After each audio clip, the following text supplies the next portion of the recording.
Adevărat este că acest croissant gustos, dar momentan sunt doar calorii goale.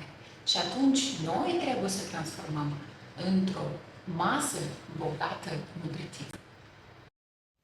Astăzi este duminică și noi am decis să savurăm niște croissante, doar că eu o să mănânc jumătate, jumătate eu și jumătate dau soțului meu. Adăugăm o sursă de proteină și grăsimi, aici avem ouă. Ele ne oferă sațietate, dar și în același timp scade absorbția glucozei. Astfel este o absorbție lentă. Pe lângă asta mai adăugăm și fibre, frunze de salată, ardei, roșii și sunt o sursă bună și de vitamine și minerale. Astfel, noi am transformat un croissant banal într-o variantă sănătoasă și echilibrată. Da, nu e ideal, dar contează să nu interzicem alimentele, doar să le combinăm inteligent. Și cel mai important, stați, să savurăm!